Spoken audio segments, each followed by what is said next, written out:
அஸ்ஸலாமு அலைக்கும் ரஹ்மத்துல்லாஹி வரகாத்துஹு. சலாம் முருங்கைக்கீரையை பற்றி நம்ம இன்னைக்கு சொல்ல போகிறோம். என்னடா முருங்கைக்கீரை தெரியாதா அப்படின்னு நினைப்பீங்க. எல்லாத்துக்கும் முருங்கைக்கீரை தெரியும். முருங்கைக்கீரையில் என்ன நன்மைங்கிறது ஒரு சில பேத்துக்கு தெரியும், ஒரு சில பேத்துக்கு தெரியாது. அதனால் இன்ஷால்லா இன்றைக்கி உங்களுக்கு நான் முருங்கைக்கீரையை பற்றி சொல்லலாம்னு இருக்கேன். இந்த அளவுக்கு முருங்கைக்கீரை இந்த அளவுக்கு எடுத்துக்கணும். இந்த அளவுக்கு முருங்கைக்கீரை இந்த பாருங்க, இந்த அளவுக்கு போதும். மிளகு ஒரு 10-15 மிளகு வர்ற மாதிரி எடுத்துக்கணும். ஒரு 2 வெள்ளைப்பூடு பல்லு எடுத்துக்கணும். 2 சின்ன வெங்காயம் நறுக்கி வச்சுருக்கேன். சரிங்களா? இது கசகசா, இது மஞ்சள். இந்த மஞ்சள் இந்த அளவுக்கு, இந்த கீரைக்கு இந்த அளவுக்கு போகும். அது கொடுத்தீங்களா? மஞ்சள், இது கசகசா, இது சீரகம். இதெல்லாம் இப்போ நம்ம என்ன செய்கிறதுங்கிறது நான் உங்கள்கிட்ட காட்டுறேன். முருங்கைக்கீரை சாறு. முருங்கைக்கீரை சாறில் பிள்ளைங்களுக்கு நம்ம சின்ன குழந்தைங்கள்ல இருந்து நம்ம கறிச்சாறு வச்சு கொடுக்கறத காட்டுங்க. ஏன்னா இதை நம்ம அரைச்சிக்கிறணும். பார்த்தீங்களா? இதை இப்போ நம்ம அரைச்சிக்கிறணும். இப்போ அதை நான் உங்கள்கிட்ட அரைச்சிக்கிறேன். அரைச்சி எடுத்துக்கிட்டு நான் சொல்கிறேன். இந்த அளவுக்கு இந்த மஞ்சள் போதும். இந்த வருங்க, இந்த அளவுக்கு இந்த மஞ்சள் போதும். இந்த கசகசா, இந்த சீரகம், இந்த 2 வெள்ளைப்பூடு பல்லு, ஒரு 15 மிளகு காணி. இதை நான் இப்போ அரைச்சிக்கிறேன். இப்போ இதை அரைச்சி எடுத்தாச்சுமா, இதை அரைச்சி எடுத்தாச்சு. இதில் நம்ம எப்படி சாறு வைக்கிறது அப்படிங்கிறது நான் உங்களுக்கு சொல்ல போகிறேன். சின்ன பிள்ளைகள்லேருந்து பெரிய ஆள் வரைக்கும் நோய் எதிர்ப்பு சக்தி அதிகரிக்கிறதுக்கு முருங்கைக்கீரை அவ்வளோ ஒரு சக்தி வாய்ந்த கீரை, நல்ல கீரை. உங்களுக்கு மற்ற எல்லா கீரையை கட்டையும் அகத்திக்கீரை, இந்த சிறுகீரை, இந்த பொன்னாங்கண்ணி கீரை, இதெல்லாம் மருந்தடிச்சு கூட வரும். ஏன்னா இந்த முருங்கைக்கீரை சுத்தமான கீரை. முருங்கைக்கீரை, அகத்திக்கீரை இதெல்லாம் சுத்தமான கீரை. இந்த முருங்கைக்கீரையை பற்றி நான் உங்களுக்கு சொல்லியிருந்தேன். முருங்கைக்கீரை எல்லா கறி குழம்புக்கு சாப்பிடக்கூடாது, மீன் குழம்புக்கு சாப்பிடக்கூடாது, புளிக்குழம்புக்கு இதை சேர்த்துக்கிறக்கூடாது. அதுகளுக்கு சாம்பாருக்கு மட்டும் இந்த கீரையை வச்சுக்கலாம். சாம்பார் வச்சோம்னா நம்ம வச்சுக்கலாம். இல்லை முருங்கைச்சாறு கீரை வச்சோம்னா அதை நம்ம வச்சுக்கலாம். பருப்பு கூட சேர்த்து நம்ம போட்டு வச்சுக்கலாம். இதுகள் நம்ம அதேமாரி ரசம் வச்சு கீரை பொரிக்கக்கூடாது. ரசம் வச்சு கீரை பொரிச்சோம்னா வகுத்தை கலக்கி விட்டுரும். ஏன்னா நம்ம இதை எதுக்காக போது நம்ம விவரம் வச்ச ஒரு சில பேர் தெரியாது. அதனால சொல்கிறேன். புளிக்குழம்புகளுக்கு நீங்கள் அரைக்கீரை வச்சுக்கலாம், அந்த சிறுகீரை வச்சுக்கலாம், பொன்னாங்கண்ணி கீரை வச்சுக்கலாம். அதை பருப்பு போட்டு அது வச்சுக்கலாம்.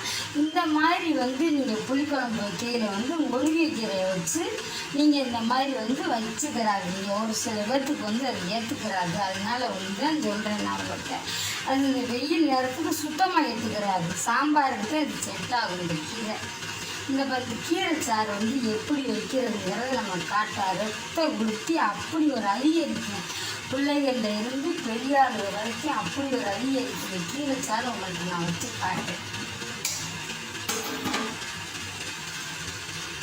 இதுக்கு நம்ம 2 ஸ்பூன் நல்லெண்ணெய் எடுத்துக்கலாமா. 2 ஸ்பூன் நல்லெண்ணெய், கொஞ்சோன்னு கடுகு உளுந்தம் பருப்பு, நமக்கு தேவைப்பட்ட அந்த ஒரு மிளகா வத்தை எடுத்துக்கலாம். சின்ன மிளகா வத்தலாம்.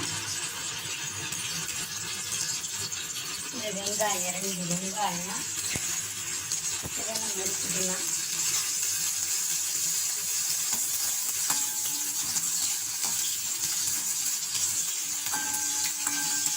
இதுவே நம்ம இந்த கீரை சாறு வைக்கிறது எப்படிங்கிறது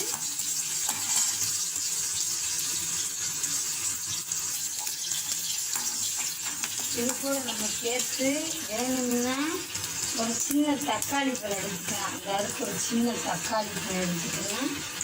ஏன்னா இப்போ வந்து இந்த நம்ம வந்து அரைச்சி வச்சுருக்கோம் பார்த்தீங்களா, அதை கூட நம்ம போட்டு நம்ம வந்து பண்ணிக்கலாம்.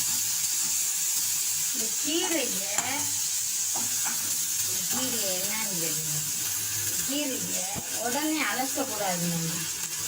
நம்ம உருவிட்டு நம்ம அலசக்கூடாது. கீரை வாங்கிட்டு வர பார்த்தீங்களா, அப்பயே நம்ம வந்து அலசி விட்டுறணும்.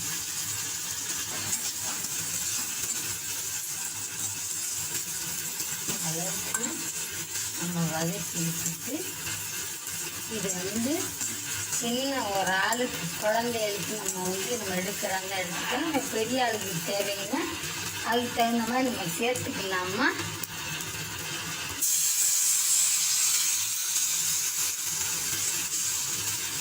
இந்த அளவுக்கு போதும். இந்த அளவுக்கு நமக்கு போதும். நமக்கு ஒரு 5 நிமிஷம் கொதிக்கட்டும். கொதிக்கிற வரைக்கும் இந்த அளவுக்கு உப்பு போதும். நல்லா வந்து கொதிக்கட்டும்னா கொதித்து கொஞ்சமாக வரட்டும். கொஞ்சம் வரட்டும், கொதிச்சிடும். நல்லா வந்து கொதிச்சிருச்சுன்னா இது போதும். இந்த அளவுக்கு வந்து போதும். இந்த அளவுக்கு போதும். நமக்கு சேர்த்து இதை கிணத்துல மாற்றிக்கிடுவோம்மா. இது வந்து சூப்பராக நமக்கு இருக்கும் பார்த்துக்கோங்க. உடம்பு வலி, மயல், கை கால் வலி, தெரியாதுங்க முதற்கொண்டு நம்ம வந்து சாப்பிடலாம். இது கூட நம்ம பருப்பு சேர்க்குறாங்க சேர்த்துக்கலாம். இது நம்ம இப்படி வச்சு குடித்தோம்னா நல்லா வந்து கறிச்சாறு மாதிரி பிள்ளைங்களுக்கு நம்ம சாப்பாடு ஊட்டையில் வந்து ரசம் வைக்கிறோம் பார்த்தீங்களா, ரசம் வைக்கிறதுக்கு அதை தவிர்த்துட்டு இந்த மாதிரி முருங்கைக்கீரையில் வந்து நான் சொன்ன மெத்தடில் வச்சிங்கன்னா நல்ல பிள்ளைகளுக்கு வந்து சத்தாகவும் இருக்கும், நல்ல பிள்ளைய ஆரோக்கியமாக இருக்கும். உடம்பு வலி, மேல் கைகால் வலி, எந்த வயிறு பொதுமல் விரும்பி அப்படி என்ன இருந்தாலும் உங்களுக்கு வந்து இது வந்து 100% வந்து நான் அடித்து சொல்கிறேன். 100% நல்லா வந்து நோய் எதிர்ப்பு சக்தியை வந்து அதிகரிக்கக்கூடியது வந்து இந்த முருங்கைக்கீரை வந்து சாறு வந்து எங்களுக்கு இந்த அளவுக்கு தேவைன்றதுக்காக உங்களுக்கு வச்சு நாம் வந்து காட்டுறோம். பார்த்திங்கன்னா இந்த முருங்கைக்கீரை அவ்வளோ ஒரு நன்மை செய்யும். பார்த்துக்கோங்க, நல்லெண்ணெய் சேர்த்து நமக்கு தேவைப்பட்டால் தக்காளி சேர்த்துக்கலாம். இல்லை நமக்கு நிறைய கூட ஆள்கள் வேணும் அப்படின்னாக்கா நம்ம அதுக்கு தகுந்த மாதிரி மசாலா எல்லாம் கொஞ்சம் எக்ஸ்ட்ரா சேர்த்துக்கிட்டு என்னென்ன அளவு வச்சோன்னா அதில் கொஞ்சம் பார்த்துக்கிட்டு கொஞ்சம் சீக்கிரமாக அந்த சேர்த்துக்கிட்டிங்கன்னா நல்லது. ஒரு கிண்ணத்துக்கு நான் அந்தளவுக்கு சேர்த்துருக்கேன். உங்களுக்கு பெரிய கிண்ண அளவுக்கு தேவை, கொஞ்சம் நமக்கு ஆளுகளுக்கு கூட தேவைன்னாக்கா அதுக்கு தகுந்த மாதிரி கொஞ்சம் எக்ஸ்ட்ரா நீங்கள் சேர்த்துக்கலாம். இன்ஷா அல்லாஹ் வந்து இந்த மாதிரி நீங்கள் செஞ்சு பார்த்துட்டு சொல்லுங்கள். நீங்கள் ஒரு 4 பேர்த்துக்கு சொல்லுங்கள். ரொம்ப நன்மையாக இருக்கும். பார்த்துக்கோங்க, ரொம்ப நல்லாவும் இருக்கும்.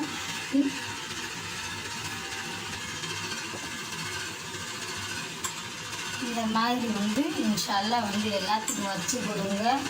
அப்புறம் இன்னொன்று, பிள்ளைங்களுக்கு பெரிய அளவுக்கு ரத்தம் ரொம்ப கம்மியாக இருக்குன்னு வச்சுக்கோங்களேன். ரத்த அளவு கம்மியாக இருந்துச்சுங்கன்னா சரி, இந்த அளவுக்கு முருங்கைக்கீரை எடுத்துக்கோங்க.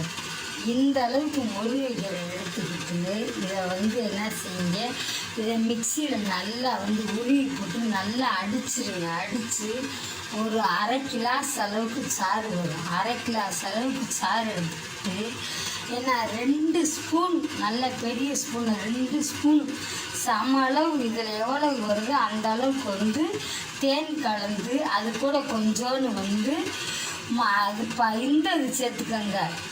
கொஞ்சோண்டு சுக்கு சேர்த்துக்கோங்க. கொஞ்சோண்டு சுக்கு சேர்த்துக்கிட்டு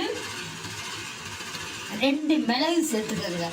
2 மிளகு சேர்த்து இது கூட நீங்கள் அரைச்சிடுங்க. 2 மிளகு, கொஞ்சோண்டு சுக்கு சேர்த்து இது கூட நீங்கள் அரைச்சி நீங்கள் வந்து அது கூட தேன் கலந்து சம அளவு எடுத்து தேன் கலந்து சாப்பிட்டீங்கன்னு வச்சுக்கோங்களேன், ரத்தம் வந்து நல்லா வந்து அதிகரிக்கும். பார்த்துக்கோங்க, ரத்தம் வந்து கம்மியாக இருக்கவங்களுக்கு கூட வந்து அதிகரிக்குங்க. சாதாரண நீங்கள் முருங்கைக்கீரை வச்சு சாப்பிட்டீங்கன்னா கூட உடம்புல உள்ள சத்தெல்லாம் அதிகரிக்கும். பார்த்துக்கோங்க. இன்ஷால்லா வந்து இந்த மாதிரி உங்களுக்கு தெரிஞ்சதை வந்து நீங்கள் 4 பேத்துக்கு சொல்லுங்கள். எங்களுக்கு தெரிஞ்சதை நாங்கள் சொல்லி உங்கள்கிட்ட காமிச்சிருக்கோம். இன்ஷால்லா. அஸ்ஸலாமு அலைக்கும் ரஹ்மத்துல்லாஹி வரகாத்துஹு.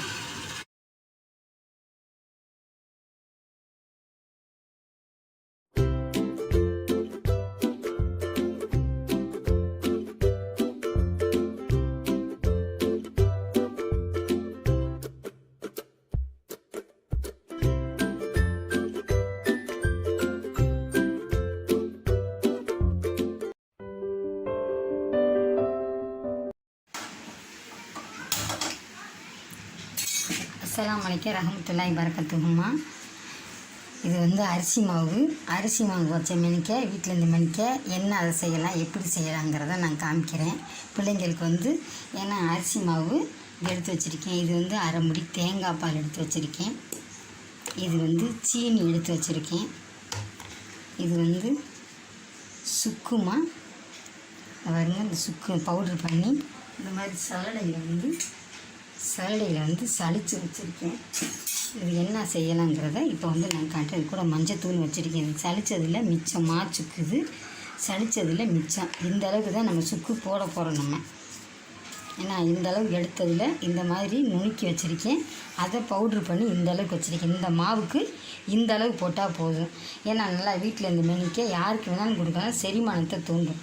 பச்சரிசிலையும் செய்யலாம், புழுங்கரிசிலையும் செய்யலாம். இது பச்சரிசி மாவு. இப்போ நம்ம எப்படி செய்யணுங்கிறது உங்கள்கிட்ட நான் காட்டேன். வாங்க வீடியோக்குள்ளே போவோம். இன்ஷால்லா வந்து பச்சரிசி மாவு 1 கப்பு. இது தேங்காய் பால்.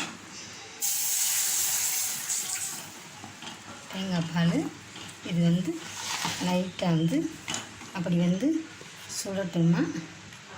இது கூட 1/2 ஸ்பூன் மஞ்சத்தூள் சேர்த்துக்கலாம்.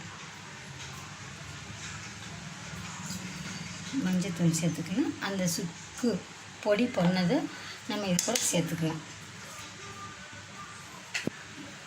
இப்போ இது வந்து நல்லா வந்து காய்ச்சணுன்னா பாலோட நிறமே வந்து மாறிடும். தேங்காய் பால் வந்து போதும். இந்த அளவுக்கு ரொம்ப வந்து கொதிக்க வேண்டாம்.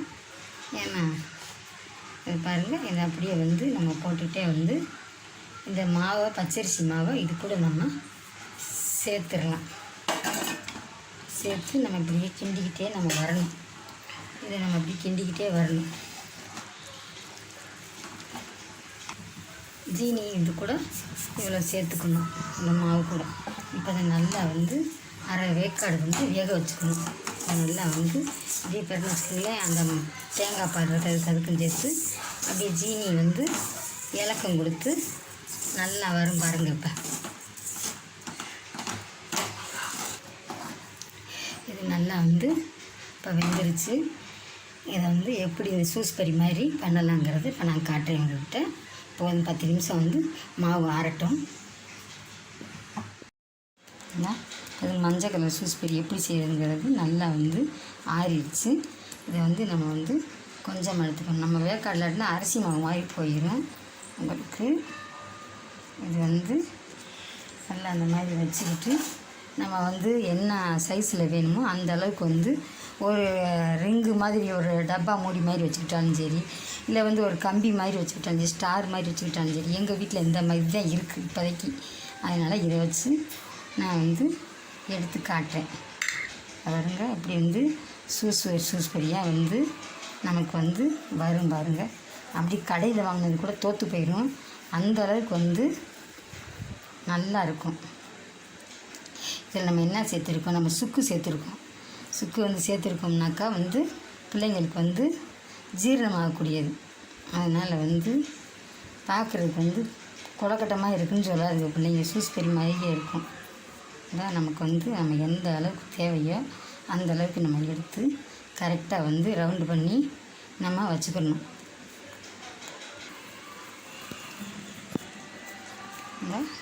நம்ம வந்து இந்த அளவுக்கு இதில் நம்ம என்ன டிசைன் பண்ணணும், இது கூட நம்ம நடுவில் இப்படி லேசாக நம்ம கையை வச்சு செஞ்சு வச்சு இதுக்குள்ளே முந்திரி பருப்பு வச்சாலும் வைக்கலாம், நம்ம கிறிஸ்மஸ் பழம் வச்சாங்க. இதை வந்து நம்ம அவிக்கணும் லைட்டாக வந்து ஒரு 5 நிமிஷம் வந்து அடுப்பில் வைக்கணும். நம்ம வந்து வெள்ளை வெள்ளையாக போட்டிருக்கோம் பார்த்தீங்களா, இல்லை நம்ம வெள்ளை வெள்ளையாக போட்டோம்னா வந்து இப்படி வந்துடும்.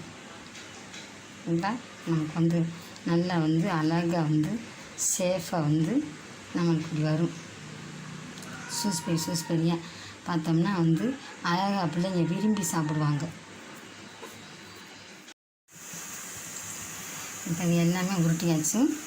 இது வந்து பார்த்திங்கன்னா பார்க்குறதுக்கு எப்படி இருக்குன்னு கொஞ்சம் ஒரு 10 நிமிஷம் தண்ணி காய வச்ச தண்ணியில் சும்மா ஒரு 2 நிமிஷம் மட்டும் வச்சுருக்கணும். சட்டியில் வந்து எண்ணெய் தடவிக்கணும். இந்த மூடியில் வந்து எண்ணெய் தடவிக்கணுமா. நான்ச்சி சட்டி இருந்தாக்கா அதை வந்து ஒரு சட்டியில் வந்து ஆப்பச்சட்டி மாதிரி வச்சு கூட நீங்கள் வைக்கலாம். என்கிட்ட வந்து இந்த இதில் தான் வச்சுருக்கேன், அதனால் இந்த இதில் வந்து செஞ்சு காட்டுறேன் உங்கள்கிட்ட. மாதிரி நான் வச்சேன்னு வச்சுக்கோங்களேன். வச்சு நீங்கள் பாட்டுக்கு வந்து துணி போட்டு வச்சிடாதீங்க. ரெண்டாவது வந்து கப்புன்னு மூடிடாதீங்க, வேர்வை தண்ணியெல்லாம் விழுந்துடும். ஏன்னா இதை பார்க்குறதுக்கு சூஸ்பெரி மாதிரியே இருக்கும். இப்போ வச்சாச்சு. இந்த மாதிரி நம்ம வந்து ஒரு 5 நிமிஷம் போட்டு நம்ம ஏற்கனவே வந்து மாவு வந்து வெந்துருச்சு. இதை நம்ம இப்படியே வச்சோம்னா சும்மா வந்து கொலக்கட்டை சாப்பிட்ட மாதிரி இருக்கும். அதுன்னா இன்னும் கொஞ்சம் டேஸ்ட்டாக இருக்கும். இப்போ இந்த ஒரு 2 நிமிஷத்தில் நம்ம எடுத்துடலாம். இப்போ போதும், சூடாகிடுச்சுமா. இப்போ இதை எடுத்து தட்டில் வச்சுருவோம். இந்த வருங்க இப்போ வெந்துருச்சு. இதில் எப்படி டெக்கரேஷன் பண்ணுறது, தேங்காய் பூ போடுறதா இருந்தால் தேங்காய் பூ போட்டுக்கலாம், அது கூட எள்ளு சேர்க்குறதா இருந்தால் சேர்த்துக்கலாம். இப்போ நம்ம வந்து 2 விதமாகவும் நான் உங்கள்கிட்ட காட்ட போகிறேன். இந்த மாதிரி எள்ளை எடுத்து இந்த மாதிரி வச்சு இப்படியும் பண்ணலாம். இருங்க தேங்காய் பூ போட்டு காட்டுறேன். காஞ்ச தேங்காய் தூள் இருந்தால் சூப்பராக இருக்கும். நல்லா கடை இது மாதிரி நம்ம எல்லாமே வந்து நம்ம நேரடியாக வந்து எந்த ஒரு ஒளி மறைவும் இல்லாமல் உங்கள்கிட்ட நம்ம காட்டுறோம். நம்ம அது வந்து எல்லாமே வந்து தேங்காய் பூவில் ஒவ்வொன்றா எடுத்து போட்ட பிஸ்கட் மாதிரியே நல்லா இருக்கும். நம்ம இப்போ செஞ்சுக்கிட்டாச்சு பாருங்கள். இப்போ வந்து இது கூட நம்ம தேவைன்னா வந்து தேங்காய் பூ போட்டுக்கலாம். தேங்காய் பூ தேவையில்லைனாக்கா நம்ம வந்து சூஸ்பெரிமா இது வந்து கடையில் வாங்கின மாதிரியே நல்லா பிள்ளைங்க வந்து விரும்பி சாப்பிடுவாங்க. ஏன்னா அரிசி மாவில் வந்து இந்தாக்கில் பால் கொழுக்கட்டை செய்வோம், எப்போ செஞ்சதே செஞ்சுக்கிட்டு இருக்காதீங்கன்னு சொல்லுவாங்க. அதனால் வந்து இது ஒரு நல்லா பிள்ளைங்களுக்கு ஒரு வித்தியாசமாக யார் வீட்டுக்கு விருந்தாளுங்க வந்தாலும் நோம்பு டயத்தில் கொடுக்கலாம். இன்ஷால்லா வந்து இது ஒரு நல்ல ஒரு இது வருங்க. வீட்டில் நாங்கள் இது செய்கிறது தான் நாங்கள் உங்களுக்கு வந்து இதை போட்டிருக்கோம். உங்களுக்கு தேவைப்பட்டால் முந்திரி பருப்பை வச்சுக்கலாம், இல்லைன்னா சும்மா கூட நம்ம வச்சுக்கலாம். இது கூட சேர்த்து இந்த எள்ளு போட்டு வச்சுருக்கேன் பாருங்கள். இந்த எள்ளு போட்டு இதுக்கு மேலே வந்து கிஸ்மிஸ் பழத்தை வச்சுருக்கேன். இது நம்ம வந்து இப்படி பார்த்திங்கன்னா இது நம்ம கொண்டு போய் வச்சோம்னாக்கா அப்படி சூஸ்பெரி மாதிரி நல்லா இருக்கும். பார்த்துக்கோங்க, நல்லா டேஸ்ட்டாகவும் இருக்கும், நல்லா இதாகவும் இருக்கும் பாருங்கள். நல்லா வந்து பாருங்க நல்லா வந்து சூஸ்பெரி மாதிரி நம்மளுக்கு இருக்கும். இன்ஷால்லா வந்து இது யாருக்கு வேணாலும் நம்ம கொடுக்கலாம். குழந்தைங்களுக்கு வேணால் நம்ம வந்து இதில் கிஸ்மிஸ் பழம் தேங்காய் பூ எதுவுமே போடாமல் எள்ளுகள் எதுவுமே போடாமல் இதை நம்ம வீட்டில் இந்த மணிக்கு அந்த மஞ்சள் கலர் தேவைன்னா வந்து அந்த இதை சேர்த்துக்கலாம். நம்ம சுக்கு சேர்த்து சொல்லியிருக்கோம் பார்த்தீங்களா, சுக்கை சேர்த்துக்கலாம். இன்ஷால்லா வந்து செஞ்சு கொடுத்து பாருங்கள். இன்ஷால்லா வந்து சாப்பிட்டு பார்த்துட்டு சொல்லுங்கள். அஸ்ஸலாமு அலைக்கும் ரஹ்மத்துல்லாஹி வரகாத்துஹு.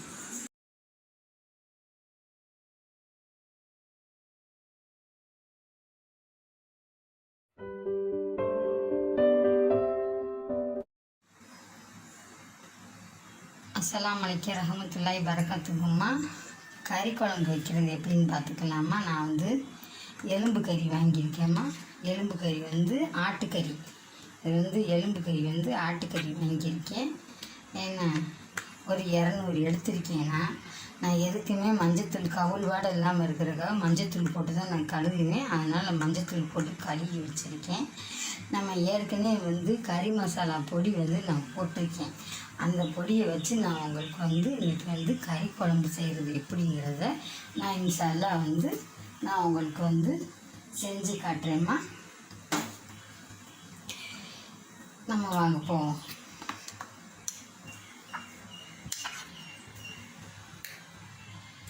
ரெண்டு ஸ்பூன் எண்ணெய் ஊற்றிருக்கேம்மா.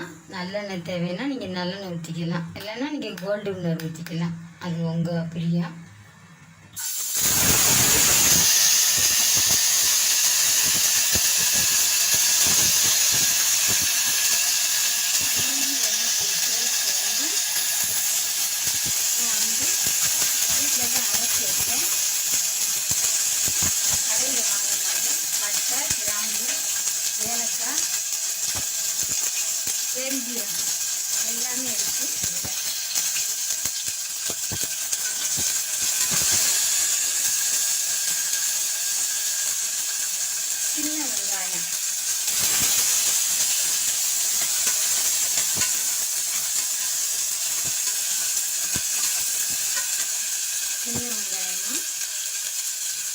கருவேப்பிலை, கொத்தமல்லி, புதினா கீரை, பச்சை மிளகாய்,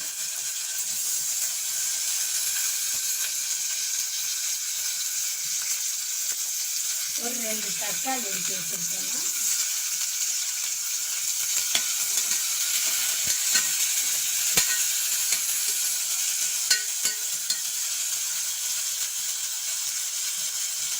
மிளகா தூள், வீட்டு தூள் ஒரு 2 ஸ்பூன் உங்களுக்கு காரத்துக்கு ஏற்ற மாதிரி வச்சுக்கோங்க.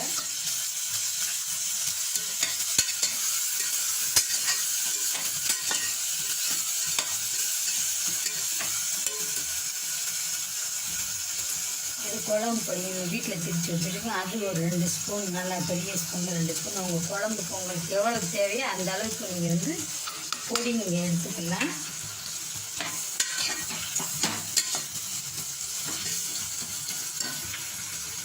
இந்த அலசு கறியை தூக்கி அதில் நம்ம போட்டு சேர்த்து விட்டுக்கலாம்.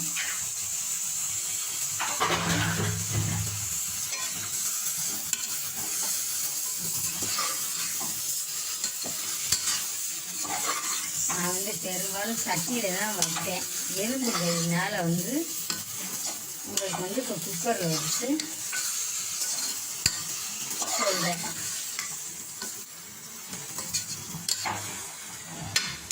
பாருங்க,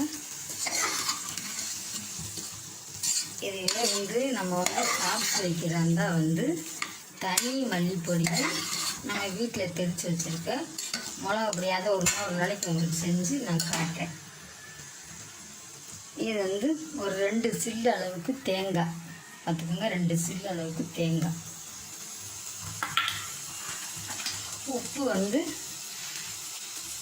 நமக்கு தேவையான அளவுக்கு நம்ம வந்து உப்பு வந்து போட்டுக்கலாமா. கல் உப்பு பொடினா தெரியாது உங்களுக்கு, நிதானம். அதனால் வந்து கல் உப்பு எடுத்துருக்கேன். இது வந்து நம்ம வந்து ஒரு 5 விசிலுக்கு நமக்கு தண்ணி எவ்வளோக்கு தேவையோ, குழம்பு எவ்வளோக்கு தேவையோ அந்தளவுக்கு நமக்கு எடுத்துக்கிட்டு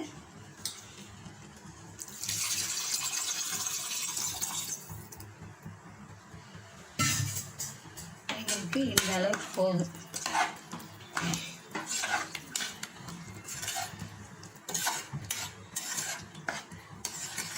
எங்களுக்கு இந்த அளவுக்கு போதுமா.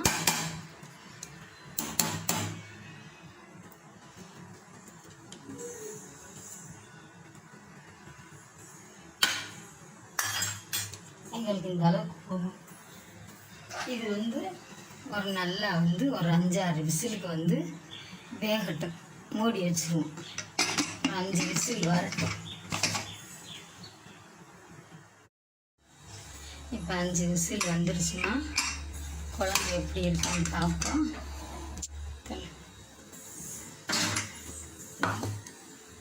நல்லா பார்த்தீங்கன்னா இதை அப்படியே வந்து வேறு கிண்ணத்தில் மாற்றிடுவோம். நான் ஏற்கனவே கறி மசாலா பொடி வீடியோ போட்டிருக்கேன். அது பிரகாரம் வச்சிங்கன்னா நல்லாயிருக்கும். கடுகு போடக்கூடாது எப்போவுமே குழம்புக்கு, கறி குழம்புக்கு கடுகு போடக்கூடாது. இருங்க கொஞ்சம் வேறு பாத்திரத்தில் மாற்றிடுவோம். இப்போ வந்து பாத்திரத்தில் மாற்றியாச்சு. வேறுங்க கறி குழம்பு இந்த மாதிரி தான் பண்ணணும். நம்ம வந்து கடுகு இது எல்லாமே நம்ம போட்டு நம்ம பண்ணக்கூடாது.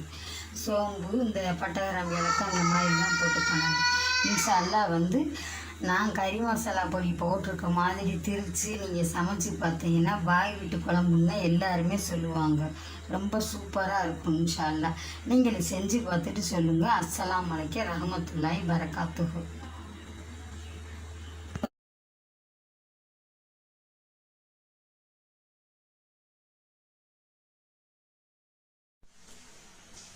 இந்த மாதிரி வந்து அஸ்ஸலாமு அலைக்கும்மா.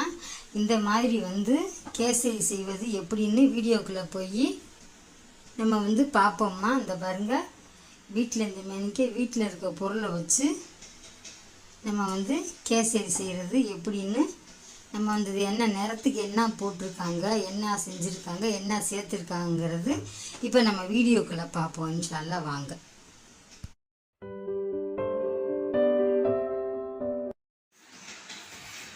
அஸ்ஸலாமு அலைக்கும்மா. இன்றைக்கி வந்து கேசரி வந்து வீட்டில் இந்த மணிக்கை வந்து வீட்டில் இருக்க பொருளை வச்சு கேசரி செய்கிறது எப்படின்னு சொல்லிட்டு நம்ம காட்ட போகிறோம். 400 ஜீனிமா, 200 ரவை, இது 100 இது 100, பீட்ரூட்டு, முந்திரி பருப்பு, கிஸ்மிஸ் பழம், இது வந்து ஏலக்காய் வந்து விதையை வந்து பிச்சு வச்சுருக்கேன், முழுசாக போடாமல் பவுட்ரு பண்ணியும் போடாமல் இப்படி போட்டு வச்சுருக்கேன். இது நேரடியாக போட்டாக்கா நல்லா அதில் வந்து சாறு இறங்குன்றக்காக வச்சுருக்கேன். இது வந்து என்னான்னு பார்த்தீங்கன்னா குழம்புக்கு போடுற மஞ்சத்தூள். ஏன்னா எப்போ பார்த்தாலும் இந்த அம்மா மஞ்சத்தூளே காட்டுறாங்க. இங்கே நான் இப்போ செஞ்சு காட்டுறேன் உங்கள்கிட்ட, அப்புறமேல நீங்கள் வந்து சொல்லுங்கள். 100 நெய் எடுத்திருக்கேன். நமக்கு நெய் இல்லாட்டினா நம்ம கோல்டு வின்னர் ஊற்றிக்கலாம். அப்படி இல்லாட்டினா வந்து நீங்கள் தேங்காய் எண்ணெய் யூஸ் பண்ணுறாங்க, தேங்காய் எண்ணெய் வச்சுக்கலாம். நீங்கள் ஒரு இந்த அளவுக்கு வந்து நம்ம உப்பு போடணும். இந்த அளவுக்கு பார்த்திங்களா, இந்த அளவுக்கு வந்து நம்ம வந்து உப்பு வந்து ஒரு முட்டைக்கு பொரிக்கிற அளவுக்கு, இந்த வெள்ளத்துக்கு தான் முட்டைக்கு பொரிக்கிற அளவுக்கு இந்த அளவுக்கு உப்பு போடணும். இப்போ நான் வந்து ரவையை நான் வந்து வறுக்கிறேன். 2 ஸ்பூன் நெய் ஊற்றி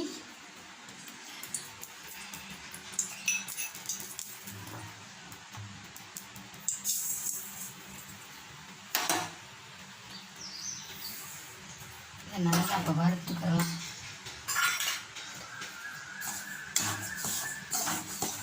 நல்லா மணல் கணக்காக வறுக்கணும். நல்லா கருக விட்டுறாதீங்க. நல்லா வந்து பொன்னிறமாக வந்து வறுக்கணும். ரவை வந்து நல்லா அதில் வெந்தால் தான் கேசரி உங்களுக்கு நல்லா வரும், இல்லைன்னா கேசரி வராது, உப்புமா மாதிரி ஆயிடும்.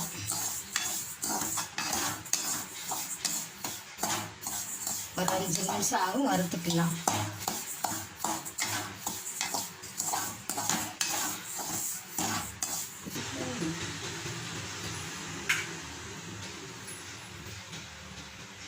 இப்போ நல்லா வறுத்துருச்சு ரவை. இங்கே பாருங்க, நல்லாங்க ஒன்றோட ஒன்று ஒட்டலை ரவை. இந்த மாதிரி நல்லா வந்து வறுத்தாச்சு. இப்போ வேறு பாத்திரத்தில் நம்ம மாற்றிக்கலாம்.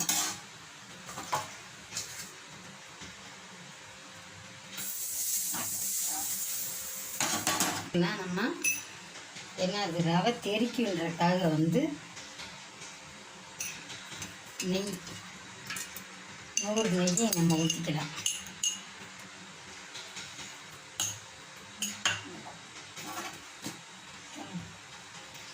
ஒரு நெய் ஊற்றிக்கலாம்.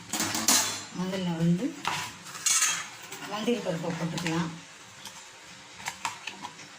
2வது கிஸ்மிஸ் பழத்தை போட்டுக்கலாம். இந்த பீட்ரூட்டு பொடிசு பொடிசாக கட் பண்ணி வச்சுருக்கேன், அலசி இந்த இதையும் போட்டுக்கலாம். நம்ம மஞ்சத்தூள்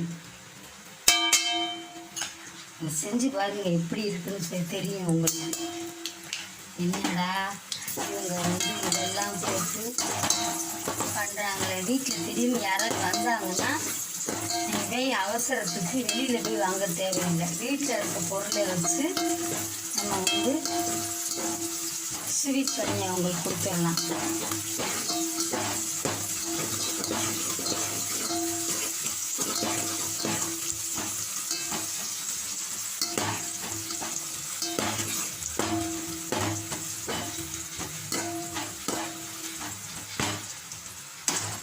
நம்ம வந்து தண்ணி வந்து ஒரு 300 தண்ணி அளவு ஊற்றணும். 300 தண்ணி அளவு ஊற்றணுமா.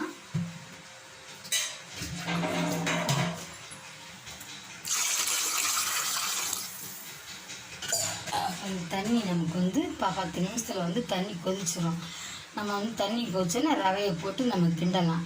அதுக்குள்ளே நம்ம வந்து நான் உங்கள்கிட்ட சொல்கிறேன் என்னான்னு கேட்டிங்கன்னா வந்து ஒரு 100 ரவைக்கு 200 ஜீனி, 100 ரவைக்கு 200 ஜீனி எடுத்துக்கோங்க. கொதிச்சுன்னா நல்லா கொதி வந்துருச்சு. இப்போ நம்ம வந்து ரவையை தான் முதல்ல போடணும், சீனியை போட்டுறாதீங்க.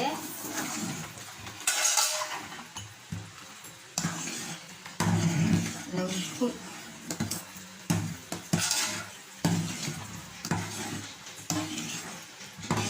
சட சட சடன்னு தெரிக்கும், அதனால நம்ம வந்து தீயை வந்து குறைச்சி வச்சுக்கணும். ரவை இந்த நல்லா வேக விடணும். நமக்கு வந்து கொஞ்சம் தண்ணியாக கிண்டுனா தான் வந்து நம்ம வந்து பாத்திரத்தில் வந்து கிணத்துல வந்து நம்ம வந்து எடுத்து வச்சு நம்ம வந்து கட் பண்ணி நம்ம கொடுக்கலாம். ரொம்ப டைட்டாக இருந்துச்சுன்னா உப்புமா மாதிரி ஆயிரும். அதனால தான் நான் வந்து உங்களுக்கு வந்து சொல்கிறேன்னா 200 ரவைக்கு நீங்கள் 300 அளவுக்கு தண்ணி ஊற்றலாம். 300 அளவுக்கு தண்ணி ஊற்றுனீங்கன்னா நல்லா ரவை வெந்து நம்ம சீனி போடலையும் இலக்கம் கொடுப்போம். இலக்கம் கொடுத்தால் வந்து நம்ம காரணம்னா வந்து நமக்கு வந்து சரியாக வந்துடுமா.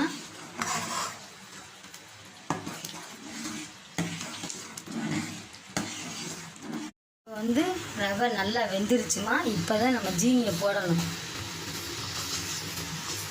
200 ரவைக்கு 400 ஜீனி. உங்களுக்கு வந்து இனிப்பு கம்மியாக தேவைனாக்கா உங்களுக்கு அதுக்கு தகுந்த மாதிரி போட்டுக்கோங்க. ஆனால் நீங்கள் 400 போட்டாங்கன்னா தான் கேசரி வந்து கேசரியாக இருக்கும்.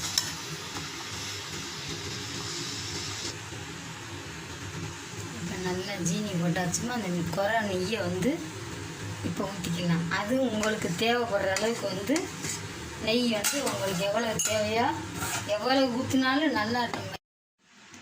நம்ம தான் இப்போ நல்லா வந்து கேசரி வந்து ஆறிடுச்சு. இங்கே வருங்க. இப்போ இதில் வந்து நம்ம என்ன சேர்த்துருக்கோம், கலருக்காக நம்ம வந்து பீட்ரூட்டு சேர்த்துருக்கோம். ஏன்னா அது ஒரு புதுமையாக இருக்கும் பார்த்துக்கோங்க. அங்கே நாங்கள் வந்து இப்போ தான் வீட்டில் இப்படி தான் ரெகுலராக செஞ்சு கொடுப்போம். கலர் பொடியெல்லாம் போட மாட்டோம். மஞ்சத்தூள் இதில் சேர்த்தனால நமக்கு வந்து அப்படி டபுள் கலர் மாதிரி தெரியும் பார்த்துக்கோங்க. இந்த மாதிரி வந்து காப்படி ரவைக்கு அரைப்படி சீனி அதுலேருந்து நீங்கள் கூட்டிக்கிறணும். எவ்வளவு நமக்கு தகுந்த மாதிரி இனிப்பு கம்மியாகிறதுனாலும் அதுக்கு தகுந்த மாதிரி கம்மி பண்ணிக்கலாம். இல்லை வந்து நீங்கள் வந்து இனிப்பு வந்து அதே ரவையில் நீங்கள் போட்டு நீங்கள் செஞ்சு பார்த்தீங்கன்னாக்கா டக்கராக இருக்கும். கேசரி மாதிரி இருக்காது, அல்வா மாதிரி இருக்கும். பார்க்குறதுக்கு தான் கேசரி மாதிரி இருக்குமே தவிர சாப்பிட்டு பார்த்தாங்கன்னா வந்து 200 ரவைக்கு 100 நெய் ஊற்றுங்க. அப்படி நெய் இல்லாட்டினா தேங்காய் எண்ணெய் ஊற்றுங்க. அப்படி தேங்காய் எண்ணெய் பிடிக்காதவங்க கோல்டு வின்னர் ஊற்றுங்க. இதுதான் இன்ஷா அல்லாஹ் வந்து அஸ்ஸலாமு அலைக்கும்.